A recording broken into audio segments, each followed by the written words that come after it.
કેટલી સ્ત્રીઓ પુનર્લગ્ન કરે છે, અને પુનર્લગ્ન કરે ને તો આગલા ઘરનો દીકરો હોય દીકરી હોય, 100માંથી 90 સ્ત્રીઓના સંતાનોને તો બહુ મોટી ઉંમરે ખબર પડે કે અમારી બીજી મમ્મી છે. એ સ્વીકાર છે સ્ત્રીમાં. પારકાના બાળકની માં થઈ જવાની તાકાત છે સ્ત્રીમાં. પુરુષને હંમેશા પોતાના શરીરમાંથી, પોતાના સ્પર્મ્સમાંથી, પોતાના વારસની અપેક્ષા હોય છે. સ્ત્રી તો ગમે તેને વાલ કરી શકે. રસ્તે જતું છોકરું હોય ને કોઈક માં મારતી હોય ને તો એ અજાણી સ્ત્રી ઊભી રહી જાય, શું કામ મારે છે, શું જોઈએ બેટા તને. કોકનું છોકરું રડતું હોય તો તરત એક પુરુષ એમ કે છોડને ભાઈ, આપણે શું આમાં પોલીસનું લફરું થશે, ને પેલી કે ના ના ના એમ નહીં, એની માં સુધી પહોંચાડીએ.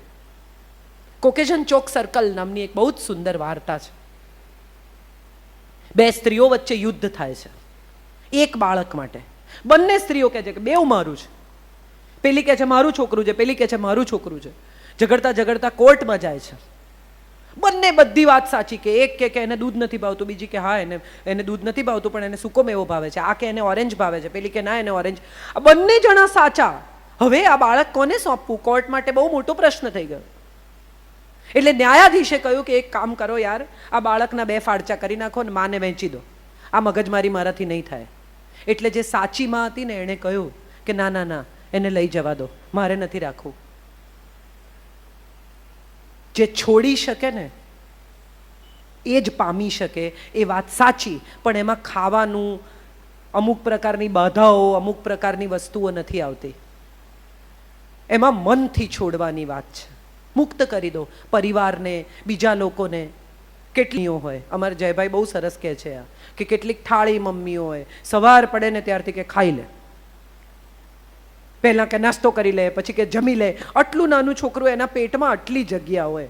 12 વાગે સૂપ, 1:30 વાગે બાફેલો બટાકો, 5 વાગે ફ્રૂટ, 7 વાગે ફરી ખીચડી. અરે ભાઈ, એને નહીં પચે. એની પાછળ કેમ પડી જાઓ છો?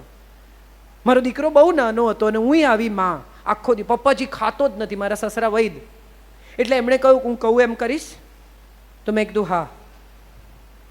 12 વાગ્યા, 12:30 વાગ્યા, 1 વાગ્યો, સવારનો 1 કપ દૂધ પીધેલું, ખાવાનું માંગે જ નહીં. 1:30 વાગે મેં કીધું પપ્પાજી આ તો માંગતો નથી, કે ઊભી રહે.